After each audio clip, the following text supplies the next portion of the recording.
سب سے پہلے قرآن کریم کے چند مقامات آپ کی خدمت میں پیش کرنے کی سعادت حاصل کرنا چاہتا ہوں۔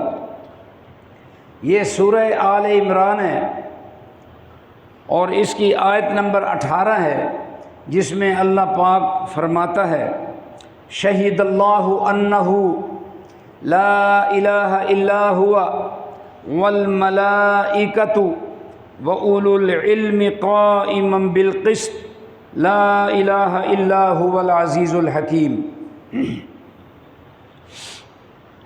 اللہ رب العزت اس آیت میں عقیدہ توحید کو بیان کرتے ہوئے اور اپنے ساتھ فرشتوں اور علماء کا تذکرہ فرمایا ہے، اور یہ انداز علماء کی فضیلت کو ثابت کرنے کے لیے بہت کافی ہے۔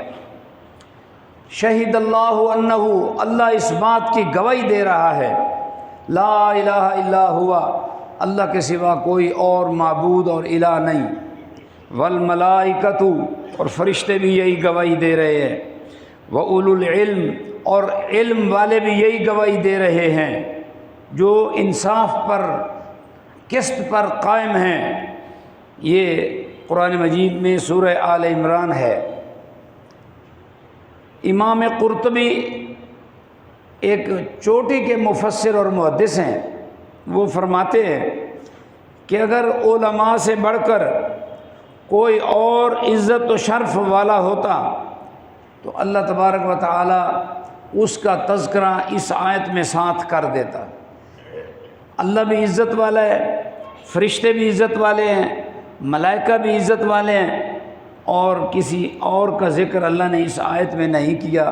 اگر کوئی اور عزت والا ہوتا اللہ کے ہاں تو اللہ اس کا بھی ذکر کر دیتے، لیکن اللہ تعالیٰ نے اپنے نام کے ساتھ اور فرشتوں کے ساتھ علماء کا تذکرہ کر کے علم اور علماء کے مقام کو بیان کیا ہے۔